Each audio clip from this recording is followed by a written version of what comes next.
Welcome back to the Grow Your Moving Company podcast. I'm your host, Wade Swikle, owner of Two College Brothers Moving Storage and Franchising and co-founder of the Moving Titan Retreat and Tighten Up Training based here in beautiful Tampa Bay, Florida. And I wish I could say it was sunny, but we are about to get one of our typical Florida afternoon thunderstorms that's rolling in. Today's guest is Harry Yadav. He is one of the mastermind titans that came out to our Moving Titan Retreat mastermind back in June.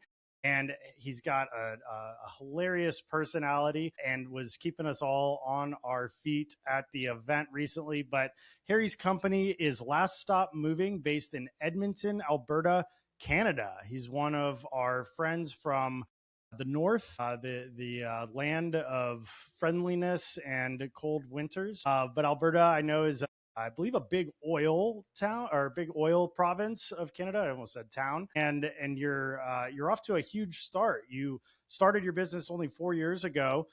You're well past the $1 million threshold, which is phenomenal. Took me at least 5 to get there. Back when I started in 2012, I think our first year was 2017 when we crossed the $1 million threshold, and you're well past it, projecting $2.5 million.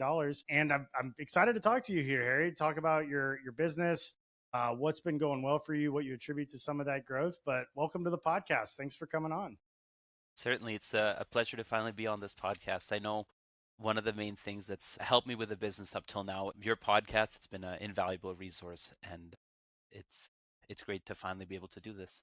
Likewise. Well, it's an honor to have you on as well. Tell me a little bit about your backstory. What got you into the moving business, and how have you grown over the last few years with Last Stop Moving? Well, my journey into the moving business, it was a little different than most. When I finished high school, the path that I'd set out for myself was to go into commercial real estate, right? Like leasing big buildings, buying big buildings, selling big buildings as a broker. So when I finished high school, I was interning at a real estate brokerage. And as you typically do, like I just go there, I'll make my cold calls, try to, set up appointments, and then I could go out and try to sell some real estate. Now, when I was working there, I was 17 at the time, so I didn't have like my real estate license, so I needed to work under somebody. And as I was working there, I saw like, the brokers make good money, but the people that are making the real money are the people that are buying the buildings and selling the buildings. So young 17-year-old me said, bro, like you got to get yourself a building. So how do we do that? And after talking to some people, they're like, well, typically the best way is for you to have a business that occupies the real estate that you own, right? Like owner occupied buildings. So I said, perfect. I'm going to start a business so I can buy a building. And we'd had some family friends that had had success in franchising. So I just went on the internet, franchises for sale, and clicked on the first link. It just so happened a moving company was like a sponsored result. And I mean, I'd never used a moving company, didn't know what a moving company were, thought just U-Hauls is all you use to move things. So I went down the talks with them. And as I'm getting close to like finalizing with that franchise, my dad sets me aside and he's like, you know what? I think you will be able to do it on your own and you'll learn a lot more about business. Like, I don't think you need the franchise. So it was a bit of a risk for me because I'm like, man, like, I don't know moving. I don't know how to wrap furniture or do anything. But I decided to go at it on my own. We got a website, we bought a truck, we, got the company registered and everything like that. And then my launch date was January 2022. I'm like, dude, I gotta like figure out how to move and stuff. So I I watched like YouTube videos on moving, and then I ended up getting a job at another local moving company like November 30th or whatever, and worked as a mover for like a month before he found out that I had my own thing, and I was shortly let go. I love that. I had a similar kind of story when I was in college. We used to do a lot of freelance moving. I just post ads on Craigslist, really. I had a pickup truck and just said I was a young college athlete looking to help you move. Variations of that copy, that original headline. But I was charging $15 an hour, and another moving company had reached out to me and they were like, hey, you need a license to be a moving company. I'll call the authorities on you and you can get a misdemeanor and a fine and all this stuff, just like what happened to me a couple of years ago. But you can come work for me and I'll pay you $15 an hour. And I was like, well, this was a weird email because I'm just a college kid. I'm not a moving company. I'm just trying to provide labor services for $15 an hour. I mean, if you want to waste your time, whatever. But on the other hand, I was answering the phone and booking all my own things. And, if you can do all that stuff for me and I can still kind of choose my shifts and my hours, which is how he was set up at the time, I'll give it a shot. So I kind of did the same thing. I worked for him for about 6 months. And as I was doing that, I was kind of seeing what not to do. It was a kind of a fly by night operation with an unmarked pickup truck and an unmarked trailer. And I had met the owner of that business like 2 times. We just show up at his house. He lived out in the country and pick up. He'd leave the keys in the truck, and me and whoever else that I didn't know would just take his truck and go do these moves. And then saw that he was making hundreds and hundreds of dollars and paying us 15. And I was like, dang, like if this guy can do it, this game has to be easy. I could start a movie company. So I kind of did the same thing. I just kind of moonlighted my own and kind of stopped replying to him because I figured he'd find out eventually. And, he did eventually. But the funniest part is that even after he found out, he would still text me asking if I wanted to go pick up shifts. I was like, this is strange, but whatever. But the rest was history. So you think it's this low barrier to entry business. I found it's a very high barrier to success. What were those early days like? What were some of the biggest struggles that you had when you went off on your own? In preparation for this podcast, I was looking through the images and the videos and such that I have from that time. And for me, like it's all kind of a blur now because it was just go, go, go all the time. But I remember like the first couple of months, it was really rough because I was the only driver, the only salesperson, the only lead mover. So I was doing everything. And the winters in Canada are awfully cold. So, I mean, we bundle up for it, but I mean, there's so many days that we have a job and like I didn't have a yard to park my trucks or plug them in. So like I'm trying to boost them and wasting like 6 hours trying to just start the truck so I could go to a job the following day. There was one time when I felt I got like really, really sick, but I had like 3 days of like work back to back. So I'd like crawl out of bed, just dose myself up on Advil and Tylenol and get out there and come crawling back into bed just to do it all again the next day. But all of those things, like they're good memories, and it was just persistence to keep going and make it through. Yeah, that's a whole other challenge that I do not know how to handle is the cold. We do some interstate moves in the winter up north, and every now and then we got to be careful if there's a snowstorm rolling through one of the places we're delivering. But I don't know. The first thing about engine blocks or engine warmers or whatever, antifreeze, like all that stuff, because it really doesn't get below freezing here. We get some, maybe 1 or 2 days a year. One or two days a year? It dips. I guess it would be the single digits Celsius for the Canadians, but like the high 30s in Fahrenheit, and that's enough for me, man. I don't like it, and our guys don't love it. It's probably better than when it's 110-degree heat index and it's sticky, wet humidity in the summer. But I guess once you get moving, you get used to it. But you probably are doing moves in below zero temperatures regularly through a good chunk of the year. Yeah, no, colder, and but we've never canceled on a move. You get used to it eventually. And I gotta say, Wade, when I was in Tampa, that heat, like I just don't know how you guys do it. Like in the cold, you can bundle up, but like, what do you do in the heat? I love it, man. I'd rather sweat and be able to walk out to walk my dog in the morning in no shirt and no shoes and not have to even think about putting on all those extra layers. And then when it gets cold out and you have to like wear layers and walk indoors and you're hot and you walk outdoors and you're cold, like I just like wearing one thing all day. And I mean, I grew up here too, so I'm used to it. I don't complain, but I can see how if you're not acclimated, it could be a lot. And I'm sure your blood gets thicker, as they say up there, dealing with it.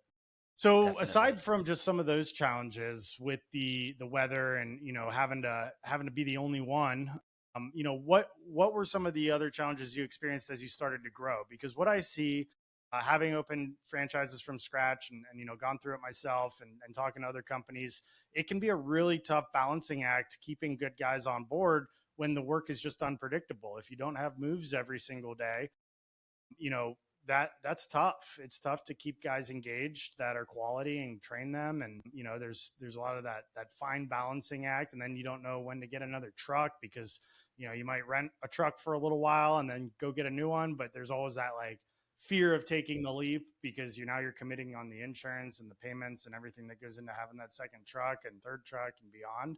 Tell me a little bit about that scaling that you did and how you balanced that. Absolutely. So when I was going ahead and getting started, like I was the only driver. After that, kind of like my friend from high school slash junior high who'd taken a break from university, he would be like my second driver who I kind of taught to drive. And then there was a few other guys I got like that. And luckily in the summertime when university kids are off, moving is busy. So I had like a bunch of my friends from university and high school helping out during that.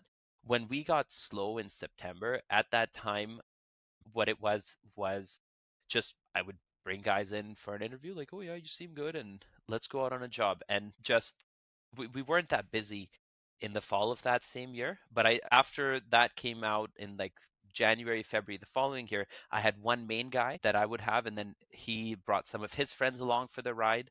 And that's just how we would do it. I know it was to a point where I knew the availability. We had this many guys this day, this many guys that day, and I didn't book jobs because I was like, well, we're already booked or whatever, which was, I think, the wrong approach, and that slowed me down a little bit in my growth. But yeah, figuring out hiring and having regular work, once that came about, then things definitely took a change. But it was, every summer we'd have the university guys come back, and in the winter we just hire kind of randoms to come out and get the job done.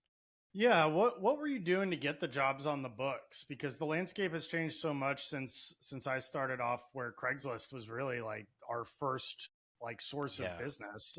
And I haven't used it in probably 10 years, and I don't know if anybody does anymore. But it's really interesting to talk to companies that are earlier in the journey right now, because you had to find ways to compete against the more established players that have marketing budgets, and they can do, they might have SEO already dialed in. They might, be able to put big spends towards LSA or PPC or social media.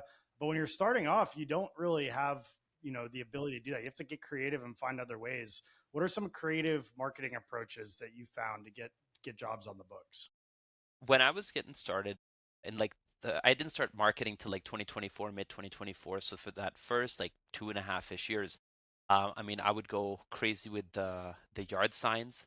I'd go to just not. I've been to every single apartment complex within my city and put up a flyer.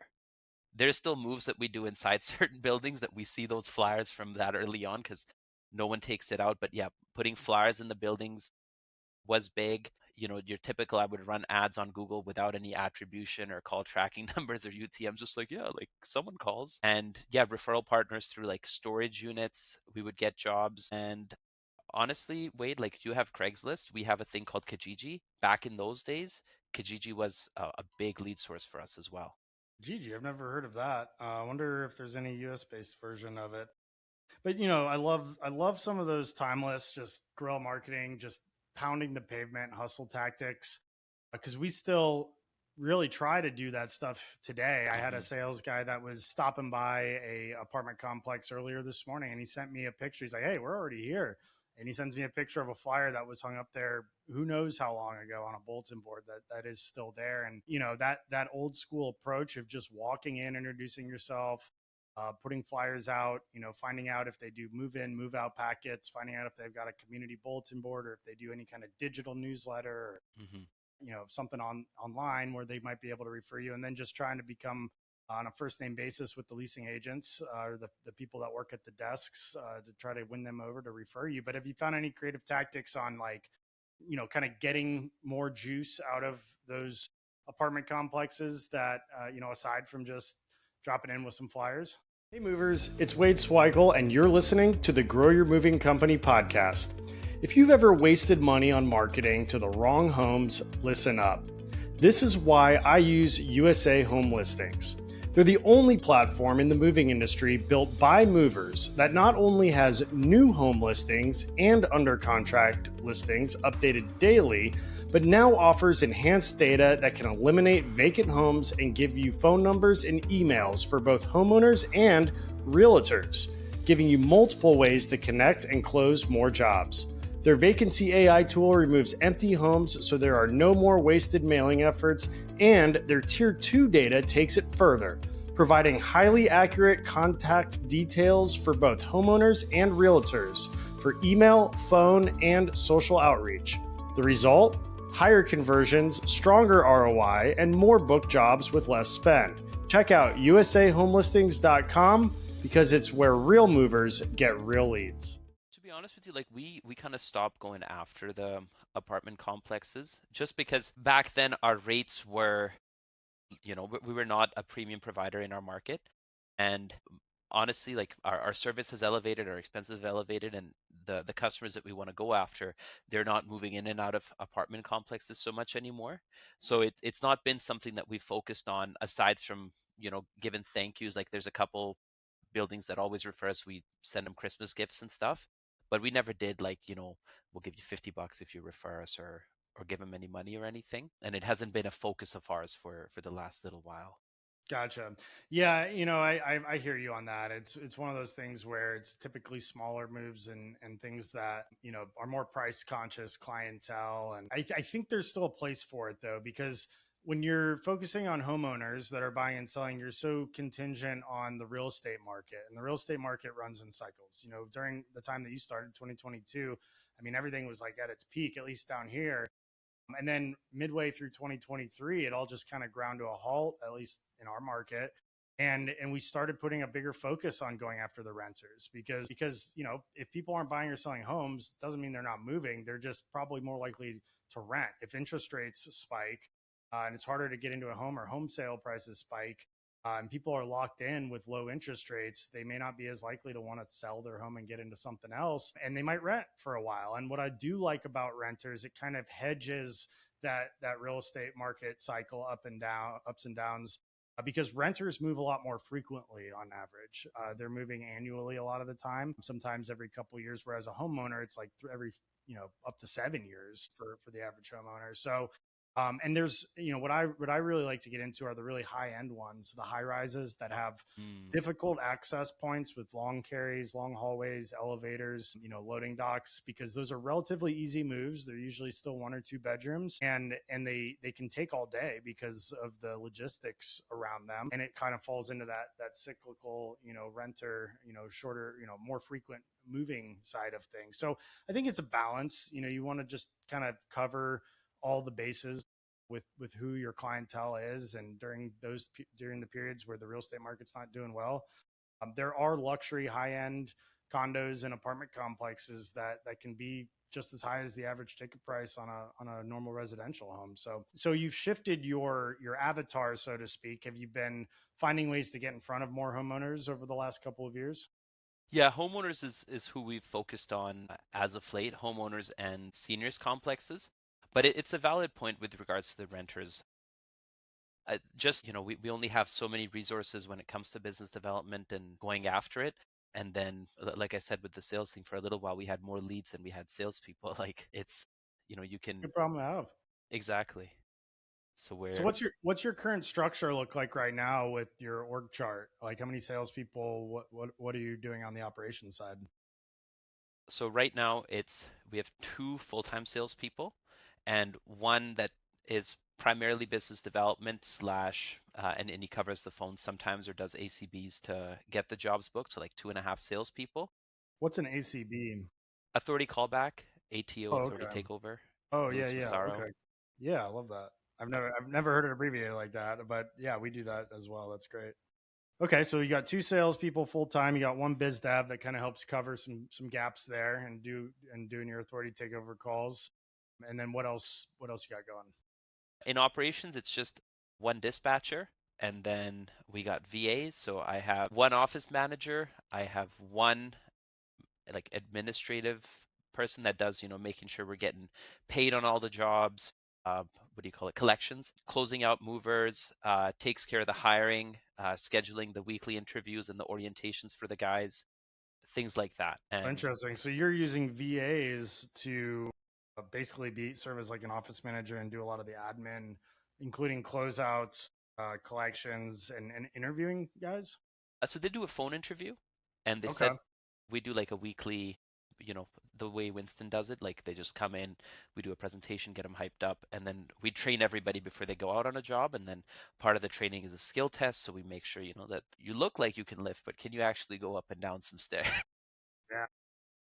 And Yeah, that's funny because I've hired these gym rats that are just big, bulky guys, and they can't even pick up a washer on a dolly and get it over a curb. Like it's just, yeah, it's those mover muscles. Sometimes the scrawniest yeah, guys end up being they blow your mind because they're so they got those mover muscles and they're strong or they're smart with how they move things, and then the big guys they just try to muscle everything and yeah, they all they can do is like this or like this carry things.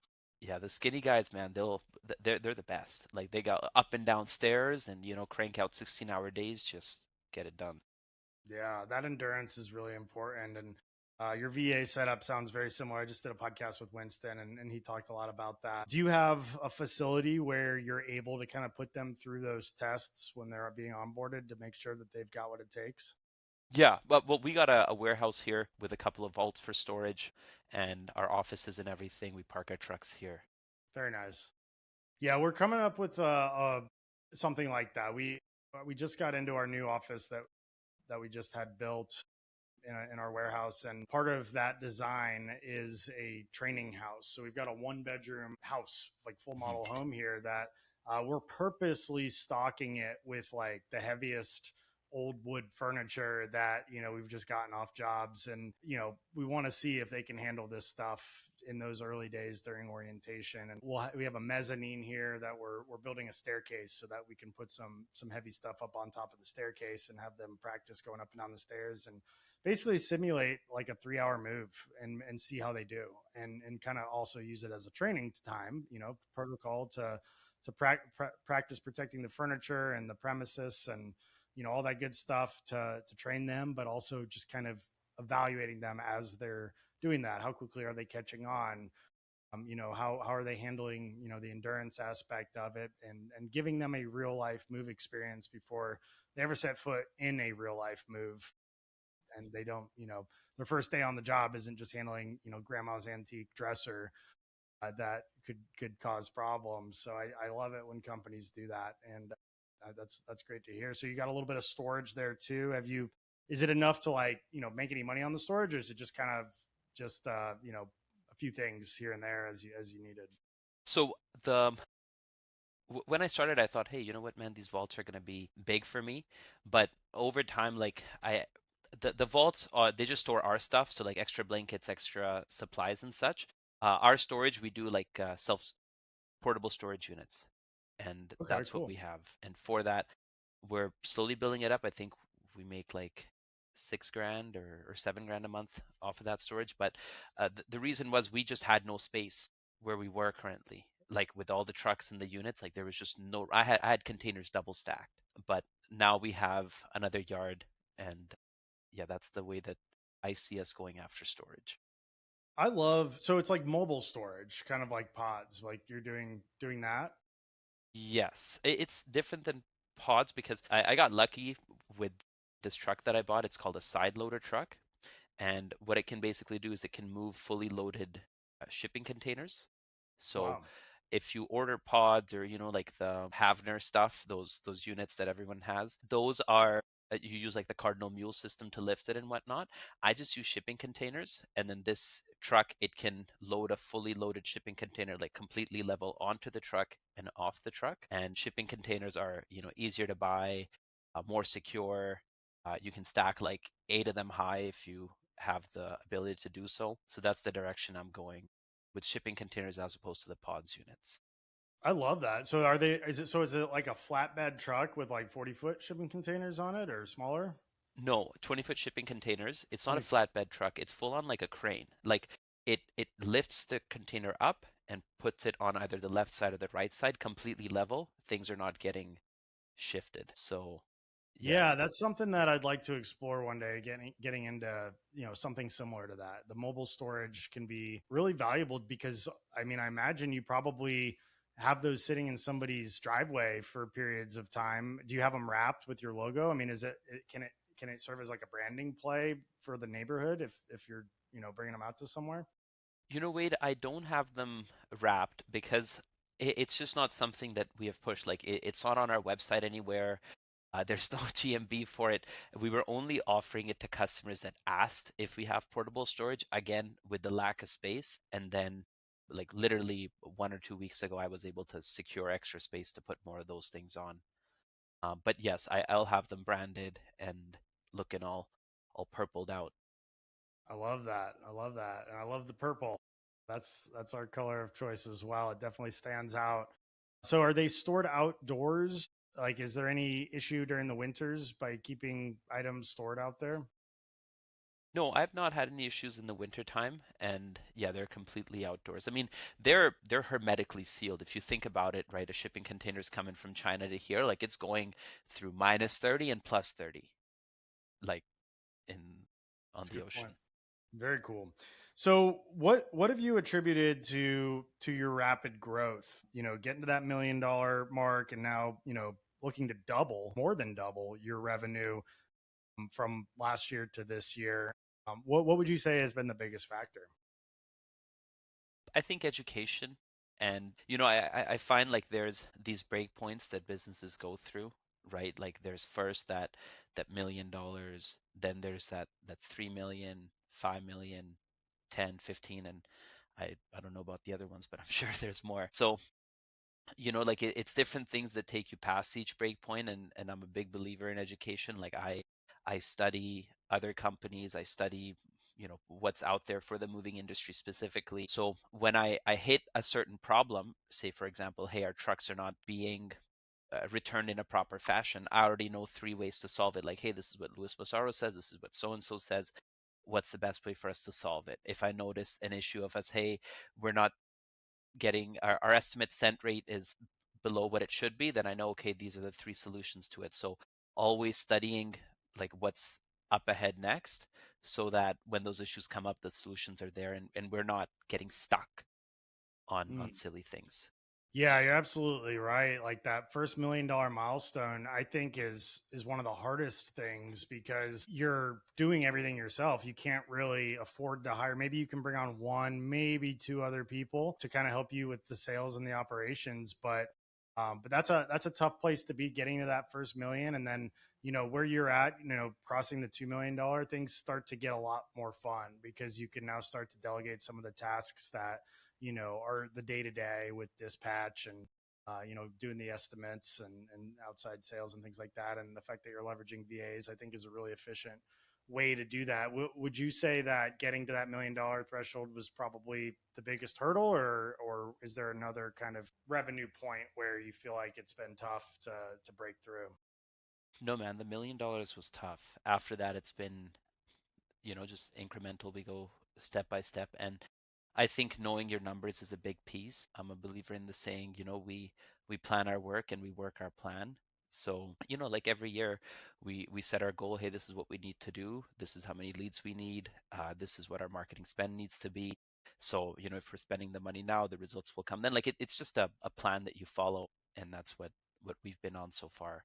So, but that, like, to break past that million, like there's so many things you needed to put in as foundation. You need to get comfortable with having that many drivers, and managing all the claims that might come up, and yeah. Hey everybody, Wade here, and I've got an awesome game-changing announcement for you. Now, I know a lot of you guys are constantly asking, how do we get more leads? How do we get better leads? You're tired of spending way too much money for pay-per-click or buying leads or LSA, whatever it may be, only to get low-paying customers that become a headache with small moves, and you don't get an ROI on those jobs. Well, the exciting news is that our friends at Moversville have just launched a new product called the Realtor Referral Engine, where they not only get in front of realtors, but they command direct response, replies, and referred business. I'm super pumped about this, but don't just take my word for it. My friend Austin Yarborough over at Central Coast Moving and Lucky Day Moving and the Moving Army, I know he's got a bunch of them, just like me. That's why we're friends, has gotten over 40 direct replies from realtors in his first month of using the Realtor Referral Engine from Moversville.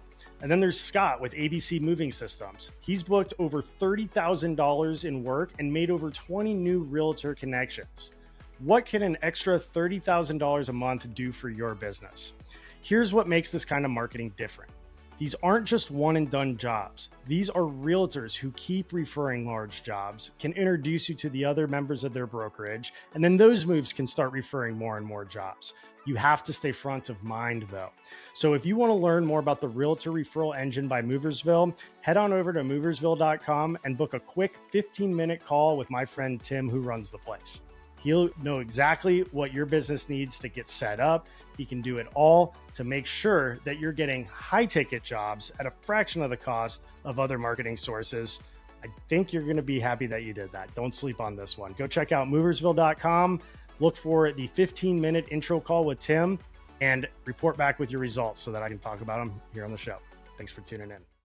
What gets measured gets managed. What are some of the KPIs, or what are some of the metrics that you're looking at on a daily basis or a weekly basis or a monthly basis to help you make those decisions? The list is long. I'm sure you got time, but we got time. The main ones being total leads received or net new leads. So total leads minus bad leads.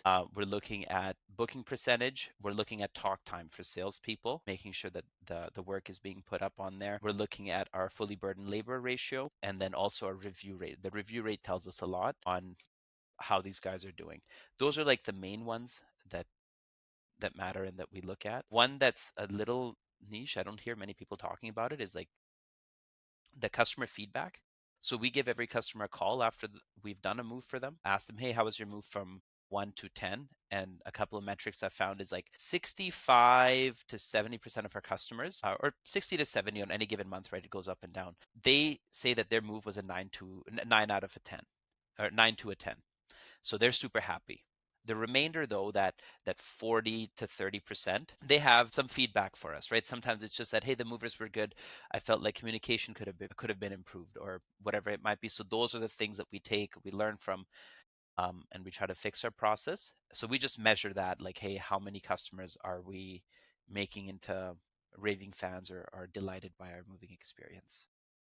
I love that. Essentially a net promoter score. And Yeah. getting that, getting that dialed in is huge. We do the same thing. We've got a raving fans department, which is a VA and then somebody else who works part-time remotely, and it's managed by another person on our team that does a lot of different things. But that is huge. Are you asking for the review at the move site? Are your guys like pushing to try to get the review? Or is your person who's following up with the customers asking like how are you gathering reviews? Because one thing I've noticed, we go through these phases where we're getting reviews every single day, and then we'll go through a phase where kind of Yeah. gets tabled. We got other things going on, and maybe we only get a few 10 a month, and it starts to fall off, and then we like, oh shoot, we get like our reviews aren't coming in as frequently. We need to get back to pushing this stuff. So I've definitely noticed like asking for the reviews makes a huge difference. But I'm curious what your approach with that is. And I'm as I'm saying this, I'm looking up your company to see how many you have. But I'm curious what it is. Well, I wish I had a complete solution for it. We go through the same thing, like, but for a couple of weeks, we're getting so many reviews and then it slows down. So in the mornings when we're doing dispatch, we got to remind them, hey guys, this is, you know, important to us. It helps you out, it helps us out. And then, yeah, we have the crew members on site setting the expectation that, hey, we do want to give you a 5-star experience, and if you wouldn't mind leaving us a 5-star review, we're letting them know, hey, it would help us out if you leave a review at the end of the job by the crew members. We're asking them, hey, did you remind the customer to share their experience with us as we're doing the closeout? And then, yeah, in that post move call, we're also saying, hey, like, if it was all good, could we please get a review? And then just your standard automations that exist in smart moving and via email to remind them for the review. But you also don't want to bother them, right? Like, Are you but mostly pushing them to Google, or are there other review platforms that you've seen an ROI on? just Google. I mean, Yelp's been the same to us as everybody. So Better Business Bureau, we got a couple reviews on there, but we don't push them to that. Just Google, and that's pretty much it. Google is definitely king. I certain markets, Yelp plays a big role. I know, like Austin, Texas, Yelp is huge. Mm, Parts of California, especially like San Francisco, where Yelp is based, there's companies that live and die by Yelp, which is crazy to me. And it's not the case in our market at all. I don't think people really look at it, but I mean, I'm sure there's always a few, but just the fact that Yelp is filtering out the good ones and they love to display the bad ones, even if that person has not left any reviews on Yelp before and they leave you a bad one, it'll a lot of times put it up there. And then you got somebody who's left 12 reviews on Yelp that leaves a 5-star and it filters it. It drives me crazy. It's not good business, but there are certain companies that have figured it out in those markets that a lot of people do it. But Google is definitely king because people are still searching Google for services, and the rest of the LLMs on AI, they scrape Google and reviews, and that's ultimately right now at least the best place for it. And speaking of AI, are you doing anything with AI? Either from an operational standpoint, a marketing standpoint, just day to day, what's your use for AI? You seem like a guy that probably knows AI. Bold of you. Yes, we use AI a fair bit. I could go through each department and how it kind of helps out. So in sales, we have it like the AI listing in Dialpad enabled. And then after this is a manual process, so we got a little thing cooked up with Claude where it takes our experience on sales calls, like, hey, this is how many times you need to ask for the business. Did you paint the picture well? Did you loop the customer enough times to ask for the business? So we download the recording, we can upload it there, and it grades everything and gives like actual legitimate feedback. Like, hey, the customer said they need to think about it. You could have offered the tentative. Or, in the beginning of the call, the customer said that this was their concern. You didn't address it when you painted the pictures, things like that. We use it for in sales. What else? We use it when inbound calls are coming in because, and you get missed calls and stuff. So inside GHL, we have things set up as opportunities and missed opportunities. A missed opportunity is like, hey, a call rang, it didn't get answered, or there was something like that. But then also, if somebody calls in like looking to move a car across Canada or something and we can't help them, that's like a bad lead. So just helps us know, hey, if we're getting a bunch of missed opportunities, do we need more coverage in those hours? Because if the customer's ringing for a long time, they hang up. It's important to know if there's any leakage there. With regards to operations, we got a little AI agent hooked up into Slack, our communication channel, and that's connected to the basic stuff: Samsara, Smart Moving, Dialpad. So whatever we have an issue going on with operations, like this customer says they weren't told about the 3% credit card fee, then you can easily just prompt it like we gave him a little nickname, we call him James Hines. At James, can you let us know what happened? And James will go through Dialpad, listen to all the call transcript, and in a few minutes yes, we did mess up here or didn't. We can ask James to create new leads. James can pull any report that we want. Great tool that we've had is at any time you can get an operational update. So you can say like, at James, can you let me know what's going on with all the jobs for the day? And it will look into Samsara. It'll say, okay, Betty's move, unit 19 is out there. It was scheduled to start at this time. It started at this time. The estimate was for this many hours, but it took this many hours to unload. I'm projecting they finish up at around this time and get back to the shop at around this time, so we can identify issues going on. In marketing, we use it to I'm going to use it a little bit with SEO, bidding on the proper keywords, and then in our accounting and such, like we use it to go ahead and there's a couple of reports I look at to track our break even, because you only make money once you're above your break even. So pulls reports like that. I mean, man, there's other stuff, generate offer letters, tons of stuff. Now, is this like a claw bot that is running connected to these platforms, or how are you connecting these? So we have run payroll. I can run payroll through AI. Sorry, I just it came to my mind. The back. So Claudebot, when it came out, I just wasn't comfortable with it. Like there were too many security concerns for me. So I have for one of them, the backend is Hermes, right? Hermes agent. And you go set up Hermes. I run it in a VPS, which is like the cloud. It's not on my machine anywhere. And then you link it all up. So, I got it linked to Slack and Dialpad and Samsara, whatever all the tools are. For my other ones, here, I'll just see if there's anything else that I use it for. But for all my other ones, they live on my computer. So I go ahead, because all an agent is like a .md file that tells instructions, and then it has different skills. This is how you do this. This is how you do that. So for all the other ones, like my payroll one, because it's really sensitive, I only use that on my screen. So I just log in, and then I click the start, and it goes up, opens Google Chrome, does everything. So that's not an agent anywhere. It's just something that I keep locally on my computer. Interesting. So you touched on a lot of things that I kind of want to unpack here because this is really interesting to me. So you're uploading, so you're downloading like the MP3 file of your calls and uploading those into, you said, was it Claude? And you've got Claude trained on knowing what to look for. Is it listening to the calls, or are you downloading the transcripts and plugging them in? So you're talking about the sales Yeah, on the review. sales side. Let's start at the sales side. Yeah. So it's not Claude specifically, Wade. Like the agent is model agnostic. You can use Gemini, ChatGPT, you could use those Chinese open source models, whatever it is. And yes, so we download the thing off a dial pad and we upload the MP3. I mean, man, it can be automated. I just haven't gotten around to it. Interesting. And it'll listen. I didn't realize that the LLMs could listen to an audio file, but I guess I haven't tried it. So that makes perfect sense.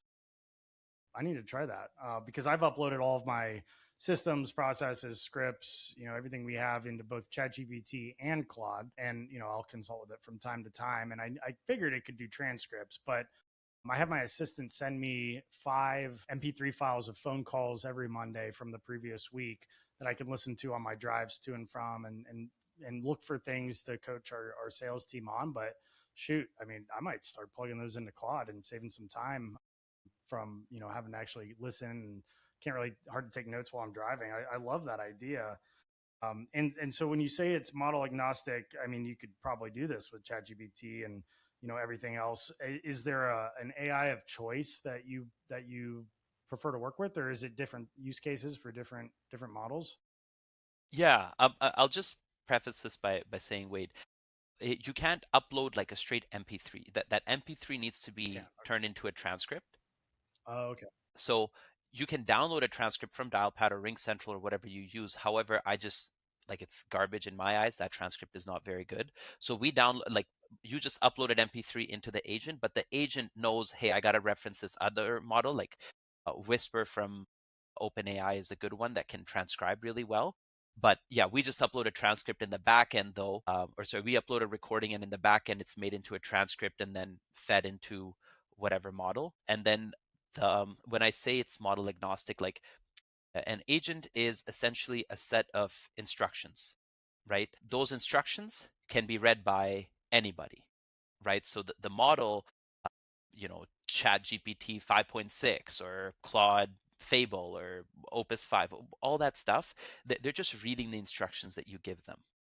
So Hmm. your instructions, your SOPs, your .md files, your skills, that's where you have learning. Because think about it kind of like that. Like you have SOPs that the model reads, and then any model can do it. Certain ones are cheaper, certain ones are better at certain things. So you can set all of that up. And before, one thing I would recommend, before you upload the stuff straight up into Claude or ChatGPT or whatever it might be, look into something called, I think it's like the Carpathy Wiki or like Obsidian library. So take all your stuff and create that Obsidian Wiki, because it'll take everything and put it into .md files, which are better for agents. If you upload a PDF or .excel file or a Google Doc or whatever it might be, it can read it, but it's not an ideal format for it. So, and you might have SOPs that contradict one another, right? Like Yes. your thing for closing jobs out might say one thing, but your thing for accounting and closing jobs out, they might say another thing. When Claude you go, actually told me that. When I uploaded, I was like, "Give me some feedback here," and it was like, "Well, you might want to start by getting your SOPs to be mm, consistent, because I yeah, mean, some of them were written 10 years ago, some of them were written 10 weeks ago. So sometimes things change when you're writing these things, and you've been training people on an old SOP because it was good, and it still might be pretty good, but maybe there's some new dynamic with a new role or a new thing in the market, whatever it is, and yeah. that's something I recommend to anybody if you do this is if you have SOPs. And if you don't have SOPs, you could probably create them with a lot of these AI things, but just to run them through and help them make sure they're consistent and clean them up and get them, simplified so that they're the easiest path of resistance to follow for the team. Because I mean, I've found this out firsthand. I mean, we had all the SOPs in the world, and Claude even said this, like, content is not your issue. You've got everything. It's just, it's some of it's all over the place. It's not congruent, and that could be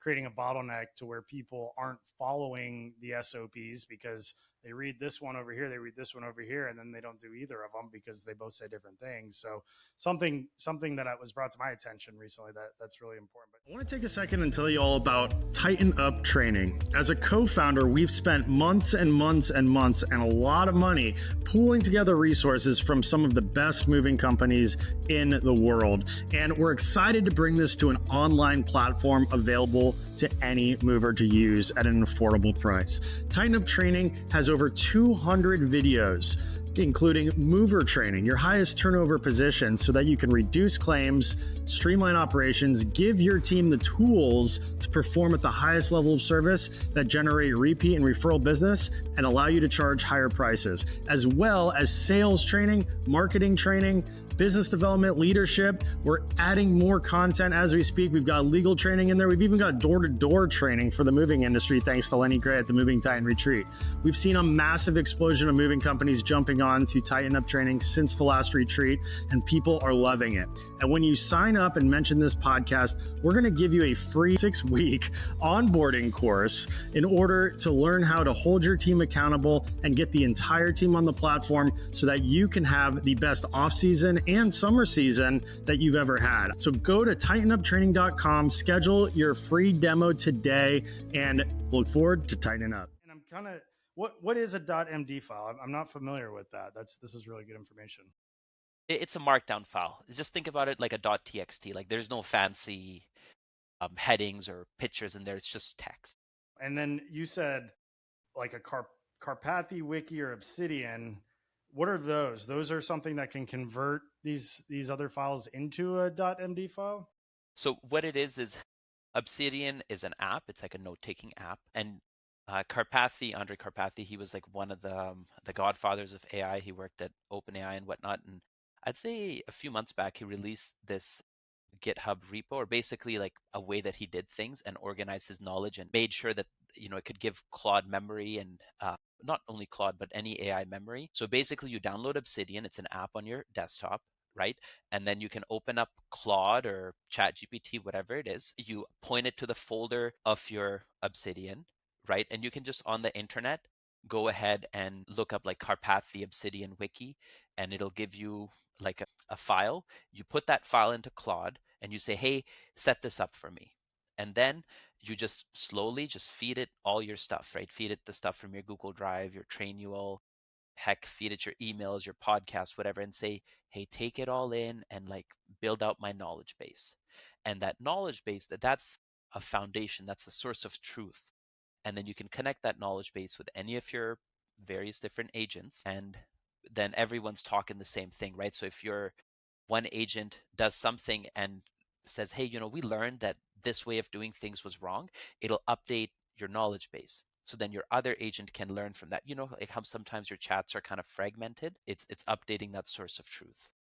Yeah, this is gold. Harry, thank you for sharing all of this, because I've just been uploading PDFs or Excel files into these, ChatGPT and Claude.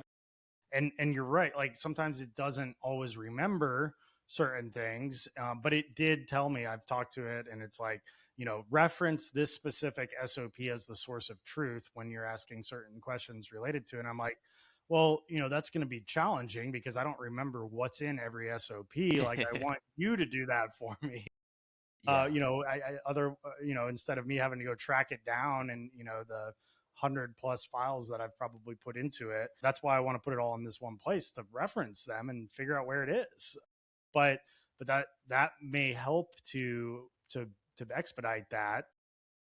But it did say like reference, the SOPs as the source of truth when you're asking this question. So do you still have to do that? Like, do you still have to reference, or just say that this is the source of truth when I ask questions going forward? Remember, find it for me, or once it's marked down in the markdown file? I'm not sure I understand completely because I very rarely use like Claude or Chat GPT. Most of the times I talk to it is in Slack. So in my backend, I just have it set up that this is your memory and this is your brain, and that's what the Carpathy method does. So every time you're talking to that chat, it's referencing it. And it's not like if you ask it, hey, what's the weather today? Right? It's not like it's going to pull all that stuff because when that that brain, it's it's very heavy. Like there's a lot of data in there, right? And if you put all of that in, the context window or how much information it can have at one time, it gets filled really quick.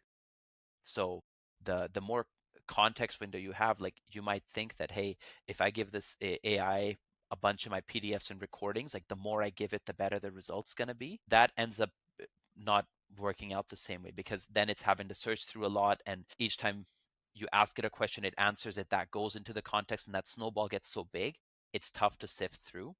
So the great thing that MD or that brain does is because it has an index, like, hey, this is the stuff about like operations, this is the stuff about sales, or this is the stuff about technology or fleet and DOT. So if you ask it a question about a specific domain, it'll only pull the stuff that's in that bucket, not everything else. Hmm. Got it. Okay, cool. Well, I know that you have a hard stop coming up on time, but I did want to ask, what were some of the things that you came into the June mastermind that you were looking to change? What bottlenecks did you have, and what takeaways did you walk away from with that? And how are some of those takeaways and implementations going for you as we're just over 2 months past that? Well, you see, Wade, that's something I did have all my notes for.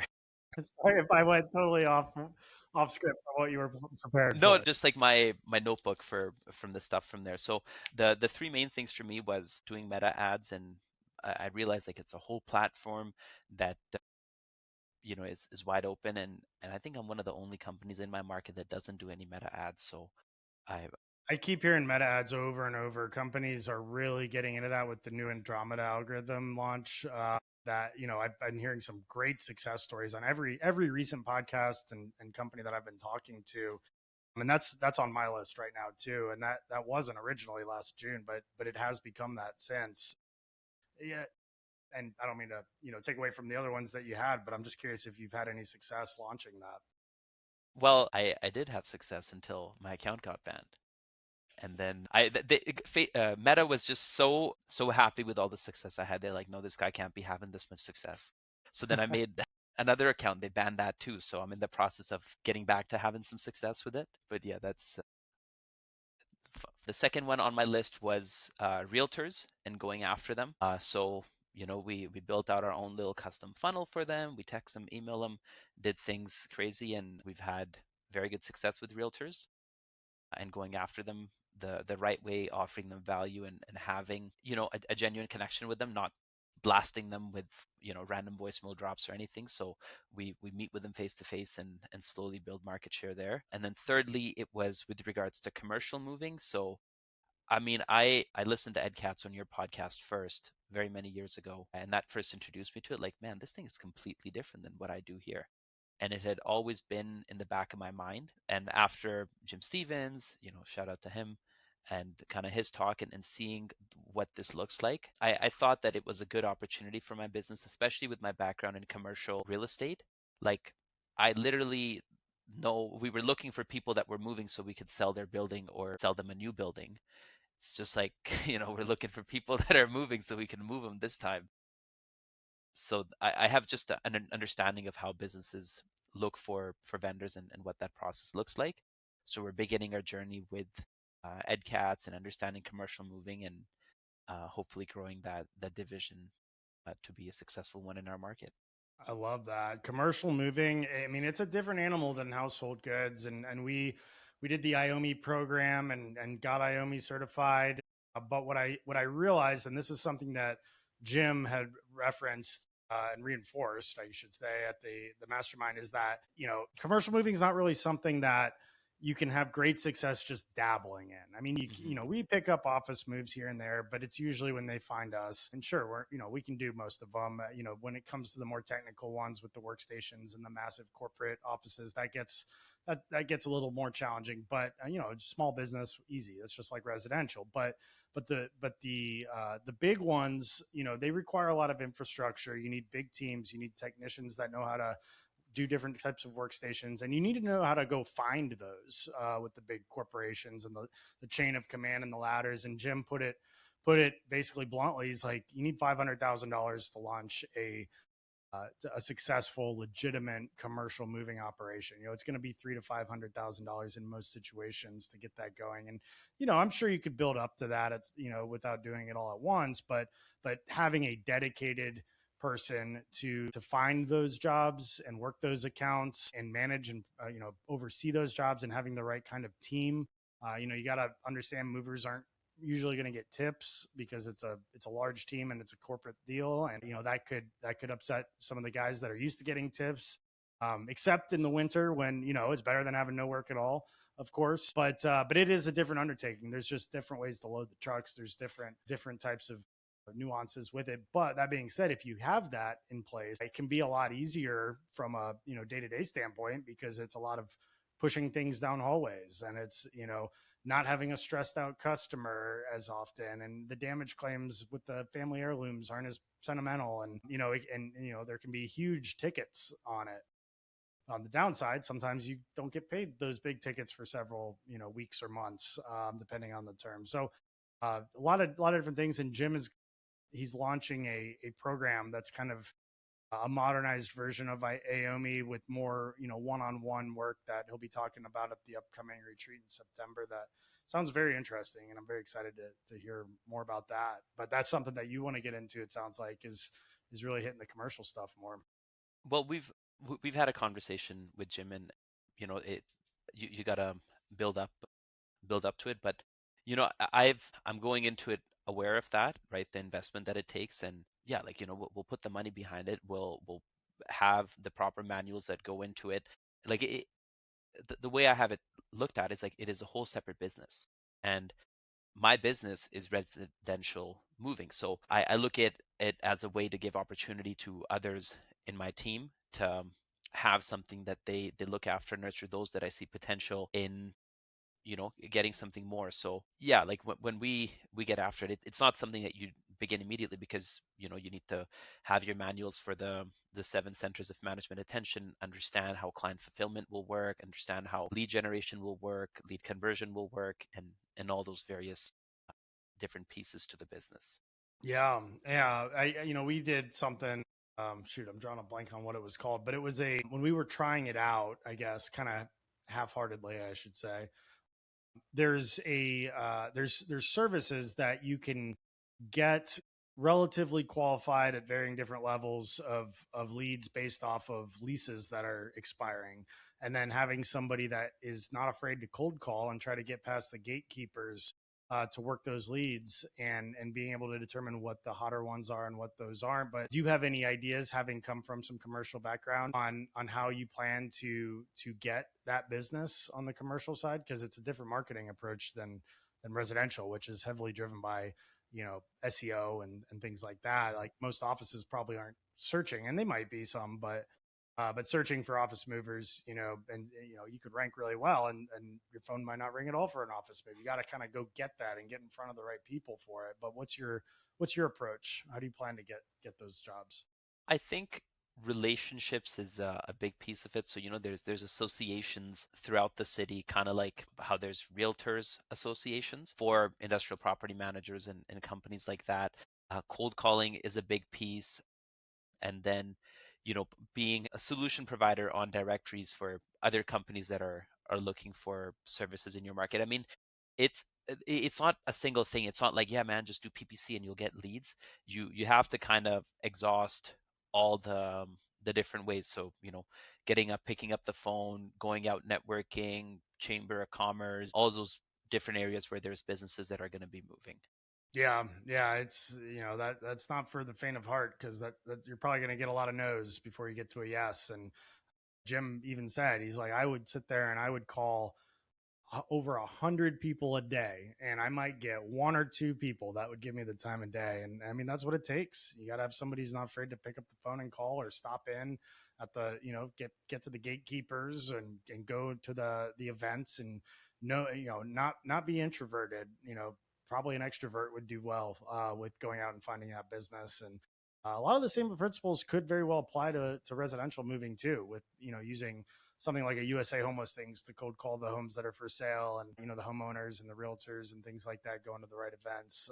It's a very valuable skill to have. And finding somebody that not only says they can do it but actually shows they can do it is always been a challenge for me, because our sales team gets a little bit spoiled in the sense that they're getting warm leads dropping into their inbox every day, and phones ringing. And we actually talked about it today.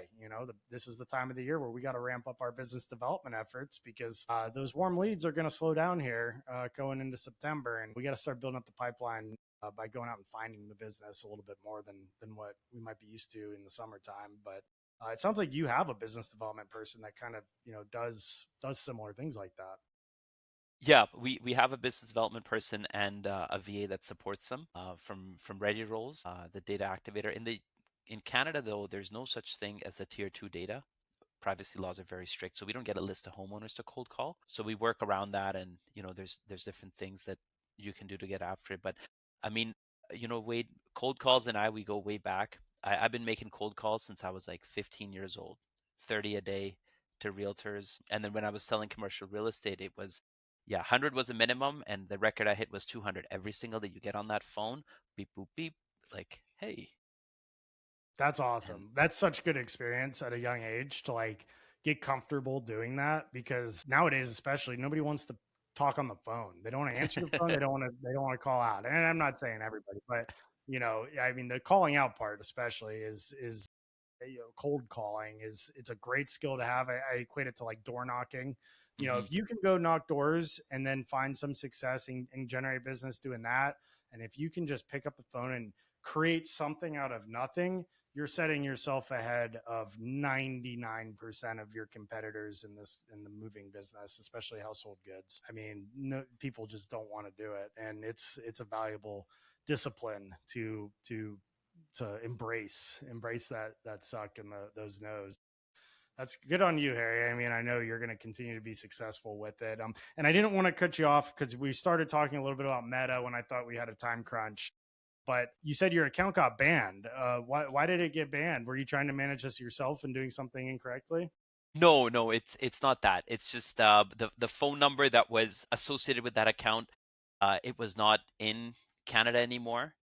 So then, they're like, well, there's some sketchy going on because the phone number was on the other side of the world. Yeah, but it's all good now. The number's back, and we're rocking and rolling. Good. So you've got it all straightened out, and are you currently running Meta ads? Are you finding any success with a certain strategy there? Our appeal is still in process to get the account restored. Oh, I see. I see. Yes. Okay. Yeah. Are you trying to do that in house, or are you going to be working with an agency? No, we use an agency for it, and they're on Tim Krupp's recommendation, and they've been very Beautiful. good to us so far. Yeah. Awesome. Do you mind sharing the name of the agency, or is that something you want to keep to your chest? No, the sales engine. Okay, cool. I'm not familiar with them. I've heard some good things about one called Unboxed Creative, 312 Marketing. We had also been working with a guy named Jake, who's just an independent guy that still does a lot of our social media for the Moving Titans stuff. And we had actually paused that because we had some turnover in our sales department headed into the summer, and we knew that the lead volume was going to pick up, and decided to just take a break until we got our sales team fully up to speed. But I'm planning to have some conversations with him and some of these other agencies that I've been hearing a lot of moving companies have some tremendous success from. And I think there's something there. I think the algorithm has gotten a lot better. I've noticed it just from the consumer side with the ads that are now being served to me. So half the time I can't even tell what's an ad and what's not without looking closely at it, because it's getting good. I mean, some of the content has gotten a lot better too, but it's serving a lot more relevant stuff. And I'm excited to see where that goes, because up until the last few months, there were not a lot of success stories from social media. A lot of people just said that, no, it doesn't work. I mean, Yeah. it doesn't work for moving, but all of a sudden it seems like these last like month or two this summer, people are starting to crush it with the social media. So there's definitely an opportunity there. And I always thought there was an opportunity that just hadn't been figured out yet. And we were getting some traction from it previously too. But I think there's some new stuff in the works that it's going to be exciting to see.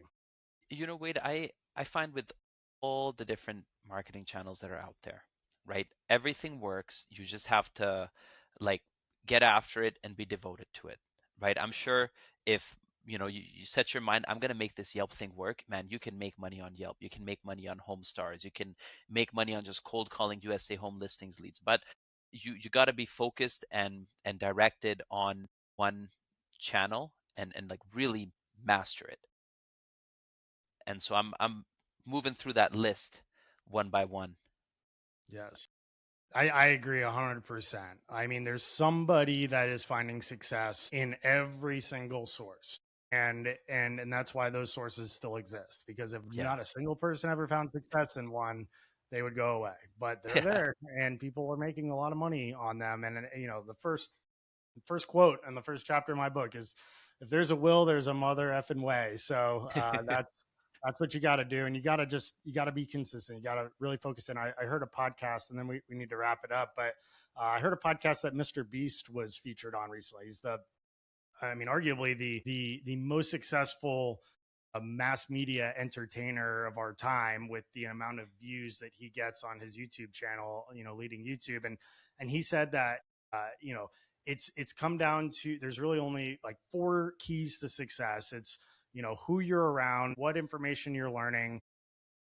There's some other one in there. And then it's just multiple iterations, to just keep following multiple iterations. When you look back at his early content, it was trash, but he kept doing it. He kept finding things that were working. He kept polishing it, kept making it better and better and better. And he continues to do that to this day. And he's so many hundreds, if not thousands of iterations in, that he has whittled it down to the 0.0010th of the 10th% of what anybody else has been willing to do. And I think that holds true with every single marketing source. Just pick something and figure out how to be the best in the world at it, and just keep doing it, and you'll naturally get better at it. And I think that's true for everything. So thank you for bringing that up. I think that's a really good one to end it on. Harry, thank you for tuning in. To all the listeners out there, thank you for tuning into this episode. This has been an awesome episode with Harry Yadav of Last Stop Moving in Edmonton, Alberta. And wanted to part ways on one last note that our Moving Titan retreat is only a couple weeks away. It's going to be September 2nd to the 4th. This is our big event on Clearwater Beach at the Wyndham Grand in Florida. Are you coming to this one? I know you were just at our mastermind a couple weeks ago. No, sadly, I won't be in attendance on this one. Well, you will be missed at this one, and hope to see you out at one of our masterminds in the spring of 2027. We'll talk about that in September. But for anybody out there, we've still got some tickets left, but from what I understand, the hotel is running out of vacancy. So lock in your tickets. This might be the last podcast I do before that event when it airs, but hope to see you guys out there. And until next time, tighten up. Thank you for tuning in to another episode of the Grow Your Moving Company podcast. If you'd like to learn more about any of the sponsors listed on this show, want to apply for the next Moving Titan retreat, or interested in owning or working for a Two College Brothers franchise, drop me a line at wade@twocollegebrothers.com. Moving out. Have a great day.